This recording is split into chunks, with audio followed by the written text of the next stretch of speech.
tayo'y di na nagkita. Magandang araw po sa inyong lahat, mga giliw naming tagapakinig. Narito po ang karugtong ng kasaysayan na itinampok namin sa linggong ito, dito sa ating dulang. Luha. Apat na oras na akong naghihintay dito, wala pa rin si Mina. Darating pa kaya yun? Teka nga, tatawagan ko ulit. Ayan. Nagsiring na. Nakaw. Ring ng ring pero hindi naman sinasagot. Darating pa kaya yun? Hindi kaya niluluko lamang ako ni Minang.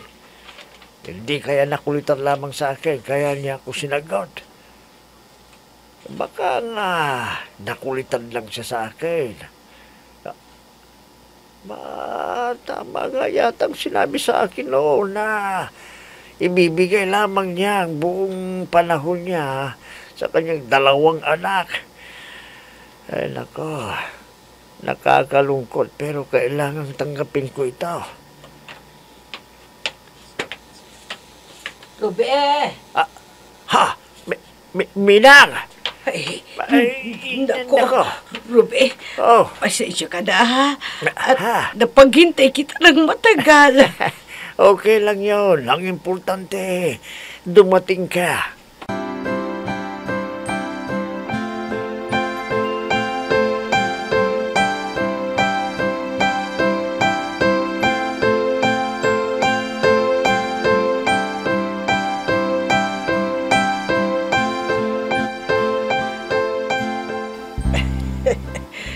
Mabuti pala at nagkaayos na kayo ni Ruby. Oo nga Nahihiya nga ako sa kanya at halos 4 na oras ko siyang pinaghintay. Diyan mo talaga mapapatunayan na tapat ang kanyang pag-ibig sa'yo. Saan ka makakakita ng maghintay ng 4 na oras? Abay, saan ka pa kay Roberto? O, tignan mo may magandang hanap buhay, may bahay na, makisig, may itsura, at higit sa lahat, mabait at mapagmahal na tao. Kahit may edad na naaaninag pa rin sa kanyang kagwapuhan, hindi ba? Ay, shh, huwag kang maingay. Baka marinig ka ng anak ko. Naku, ayan ka na naman Nagpaliwanag ako sa nagyari at palibhasa'y likas na mabait si Roberto, kaya naintindihan ako at nagkaayos kami. Likas talagang mabait si Pare Roberto. Ay, alam mo, nakausap ko na rin ang anak niyang nasa ibang bansa.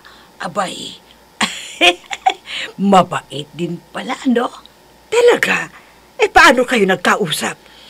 Dinala niya kasi ako sa bahay niya pagkatapos namin kumain kahapon. Alam mo, pinagbigyan ko siya. Ngayon, alam mo na, nagbabayad ako ng utang. Tumawag ang anak niya. Ito namang si Roberto, sinabing naroroon na ako at binigay ang cellphone niya sa akin. At yun, pagkasabi ko lamang ng hello, ay agad akong tinawag ng mami. Ibig sabihin, botong-boto sa'yo ang anak ni Roberto.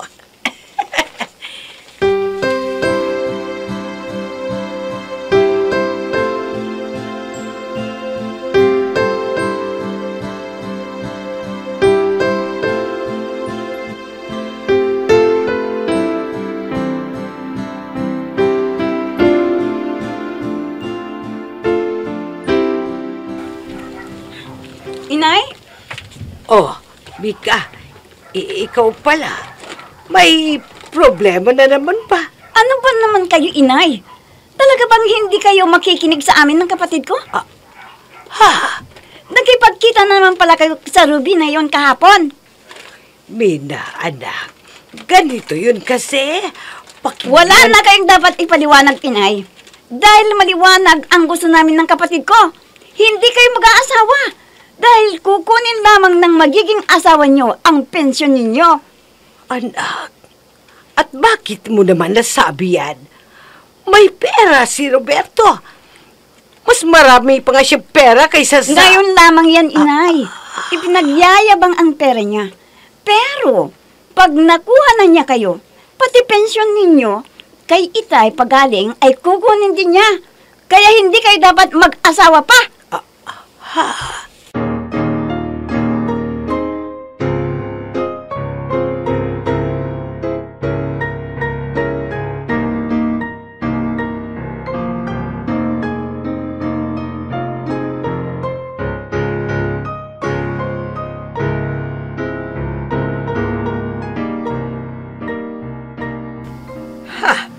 Kagagaling lamang dito ng anak mo. Oo. At tulad ng dati, kung ano-ano na naman ang sinasabi nila laban kay Roberto. Hay nako, wag mo nang pansinin ang anak mong yon. Nagseselos lamang yon. Siya nga pala. Tinex ako ng pinsan ko na baka raw hindi siya makakadalaw dito ngayong araw. Pinsan mo? Sinong pinsan mo? Sino pa? Di si kumpare Roberto. Ano? Pinsan mo siya? Oo, Mare. Magkapatid ang nanay ko at nanay niya. Irerekomenda ko ba naman siya sa'yo kung alam kong hindi ka mabait? Alam mo, bagay na bagay kayong dalawa. Magpinsan pala kayong dalawa. Bakit pare ang tawag mo sa kanya at hindi pinsan? Kasi nga, pareho naming inaanak ang anak ni Kumari Isyang. Kaya pare at mari ang tawagan namin, hindi pinsan. Kasi, pangkaraniwan na ang tawagang pinsan sa mga magpipinsan. Para maiba naman. Ganun pala? May tumatawag sa akin. Si Roberto? Hello, sweetheart? Oo! Naririto ako sa bahay ng pinsan mong si Margie. Kaharap ko nga siya eh. Ano? Pupunta ka dito sa bahay? Ay, nako. Sige. Hihintayin kita dito. Sige. Bye, love. Anong sabi? Pupunta dito si Roberto? Oo nga eh.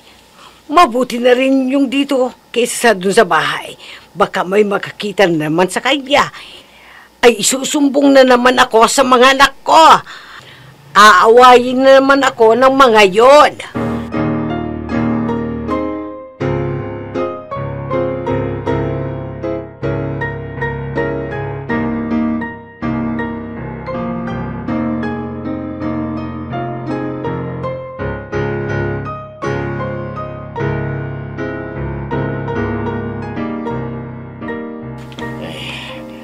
Wala pa rin palang pagbabago itong bahay na to. Alam mo, maraming ala-ala sa akin ang bahay na ito. Dahil ito ang bahay ng mga magulang ko at magulang ni Margie. Kaya sa bahay na ito kami pareho lumaki ng pinsan ko. Ay, oo nga raw eh. Naikwento nga sa akin ni Margie ang mga naging kalukuhan nyo noong maliliit pa kayo. Tignan nyo nga. Tama na ba itong kasuotan ko? Bakit? Aalis ka? Iiwanan mo kami ng pinsan mo dito sa bahay nyo? Ay, nako. Yang pinsan ko ang tanungin mo. Kasi siya ang nag-aanyaya sa akin na kumain tayo sa labas. Siya nga naman, sweetheart. Yung naunlot natin ngayon natin ipagpatuloy. Kasi, itong pinsan ko kasing makulit Abay, dapat lang na kumain tayo sa labas. Dahil tinatamad na akong magluto. Dahil yung mga anak ko nga na nagkasakit ng dengue. Hayon! Lumarga na naman na parang walang nangyari sa kanila. Kaya mag-isa na lamang ako dito sa bahay. Kaya tara na! Ano pang ginagawa nyo? Lumabas na tayo at nagugutom na ako.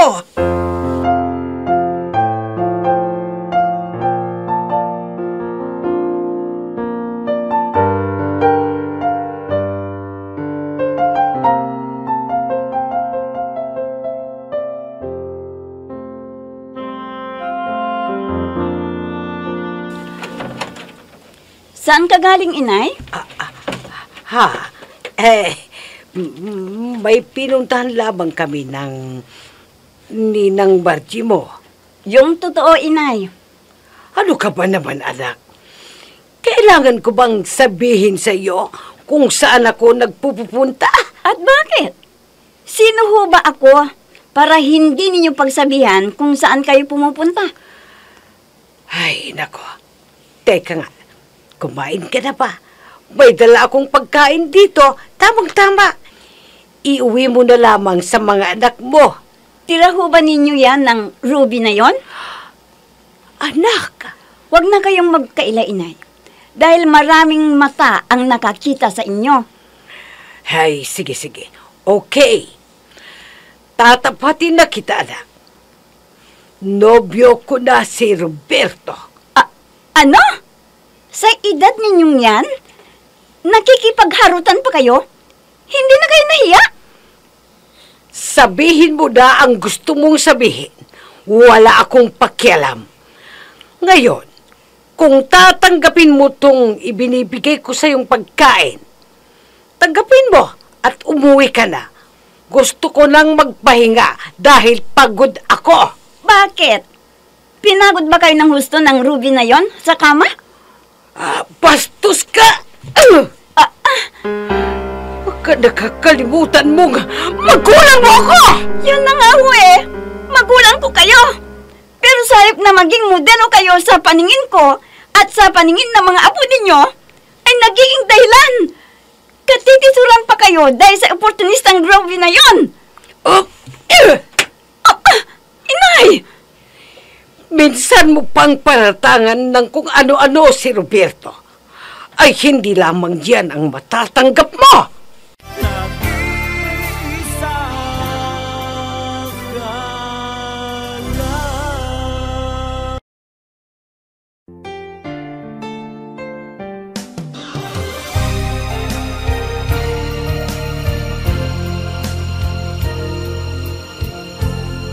Magmula nang tayo'y di na nagkita,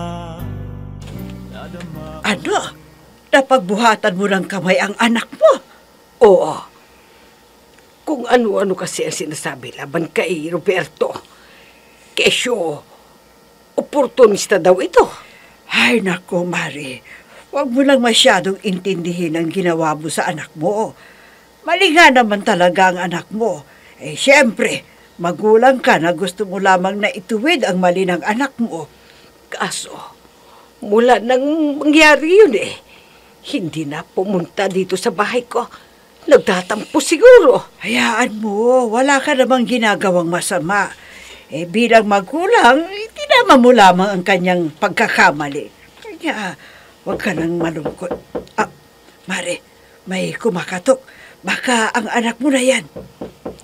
Kung ang anak ko yan, bakit pa siya kakatok?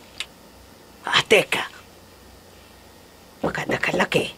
Pare, teka't bubuksan ko O sige. Rube? Oh, may insan. Naririto ka pala. Bali ka. May pagsasaluhan natin itong dala kong pagkain. Halika. Oh, mukhang masarap yan, insan. Ay, talagang masarap ito, insan. Kaya tulungan mo ako na ilagay sa plato para makakain tayong tatlo. Sige na, halika na. Ikaw lang ang tanging mahal ko sa buong buhay kong ito. Pag-ibig ko'y tanging ikaw lamang, sa puso ko'y nag-isa ka lang. Sigurado ka kaya? Nasa bahay ngayon ang Robin na yun? Oo, itinawag sa akin ng kapitbahay natin doon. Bakit hindi na lamang ikaw ang pumunta sa bahay? Total, day off mo naman ngayon eh. Nagbitiw na ako ng salita kay inay na hindi na ako aapak sa bahay na yun. Oo? Yung totoo? Oo, naiinis lamang ako kay inay dahil sa pananampan niya sa akin dahil sa lalaking yun. Huwag kang mag-alala ate. Dahil ipaghihiganti kita sa Robby na yun. Huwag mo nang sabihin sa akin yan. Gawin mo na. Matutuwa pa ako. Talagang gagawin ko. Ewan ko lang kung hindi uuwing luhaan ang Robby na yun. Sa gagawin ko sa kanya. Mapalapit lang talaga ako sa lalaking yun. Mata lang niya ang walang latay. Nako, huwag kang magsalita. Bagkos ay gawin mo na yung sinasabi mo. Tatalagang matutuwa pa ako.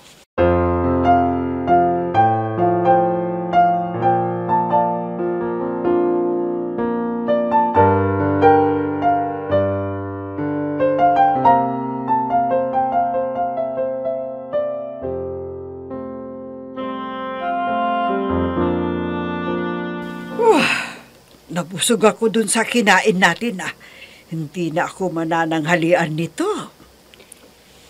Baka gusto mong magbalot hipag. Magbalot ka lang. Ang dami pa yan Mag-isa lang akong kakain dito. Ikaw, mahal, nabusog ka ba? Ha? Ay, oo naman, mahal. Teka.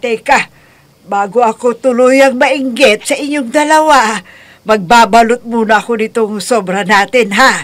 Aba, may bisita kaya tang dumating, sweetheart.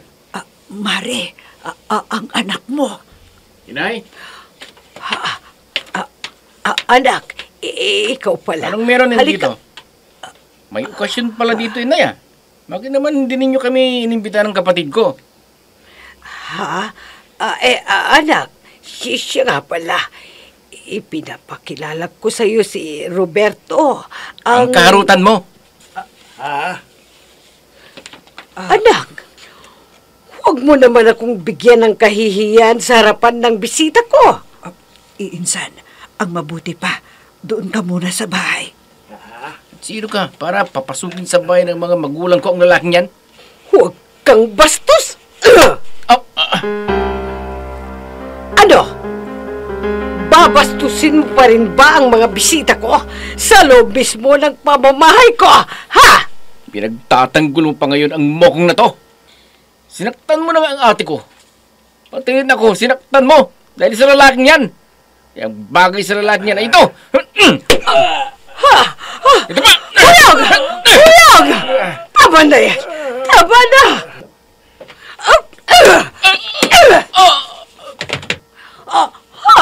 Buyang! Buyang!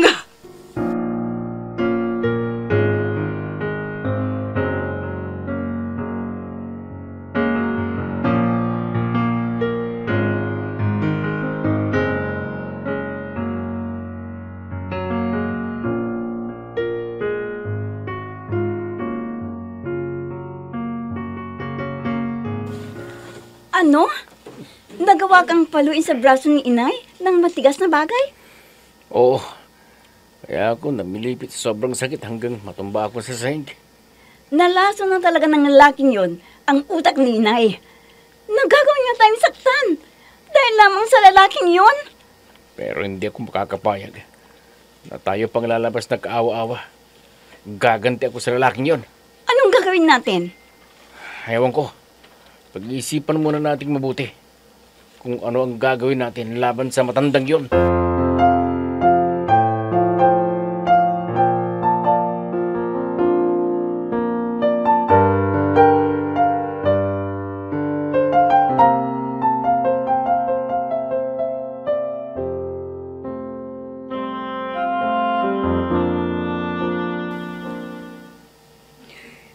Litong-lito na ako, Mare.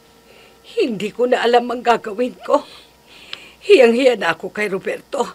Dahil sa ginawa ng mga anak ko, nasasaktan din ako sa ginawa kong panununtok sa anak ko. Ay, alam mo, Mari, ako ba na hindi ko na rin alam kung ano ang gagawin mo. Ay, makikipagkalas na ako kay Roberto. Tama ba, Margie? Makikipagkalas lang ako kay Roberto. Nag-iisa ka lang.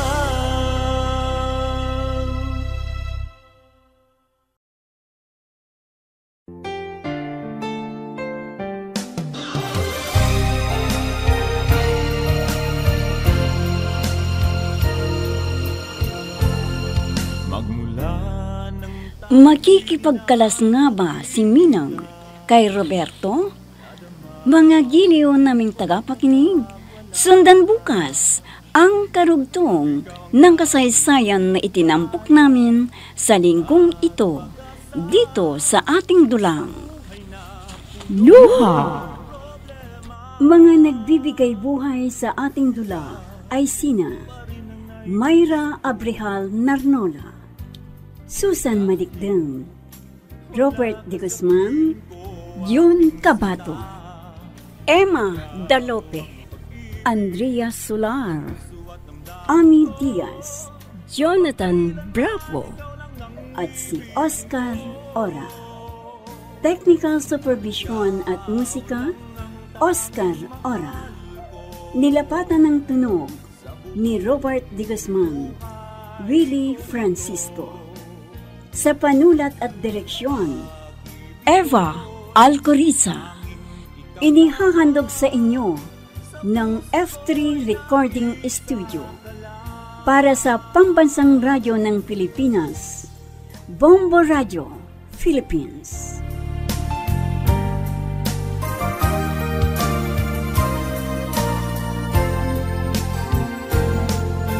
mga alaala nating di malilimutan, kay sarap ng ating suyuan, lagi kong natatandaan